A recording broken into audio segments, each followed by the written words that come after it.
হ্যাঁ, সংখ্যা আছে 0, 1, 2, 3, 4, 5 এরকম করে অজস্র আছে।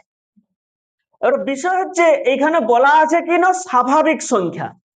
শূন্য আমরা কখন ব্যবহার করি না, শূন্য যদি একক ভাবে আমরা ব্যবহার করি তার মানে কিছু নয় বোঝানোর জন্য ব্যবহার করি।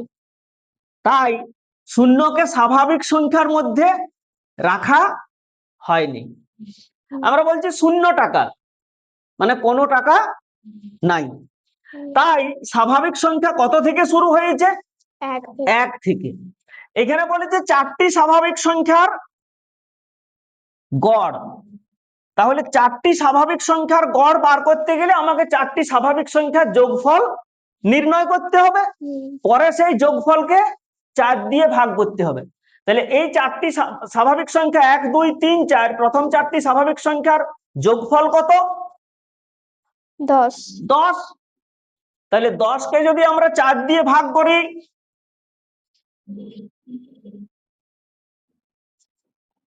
8, 2 দশমিক দিলাম, 0 হলো, 4, 5 20। বা আমরা লিখতে পারি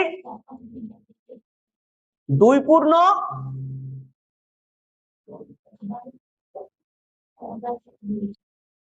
2.5 বা 2 পূর্ণ 1/2। এখানে কেমন বেরোচ্ছে না 2 পূর্ণ 2/4। এটা কাটলো, তাহলে সমান হচ্ছে 2 পূর্ণ 1/2 বা 2.5।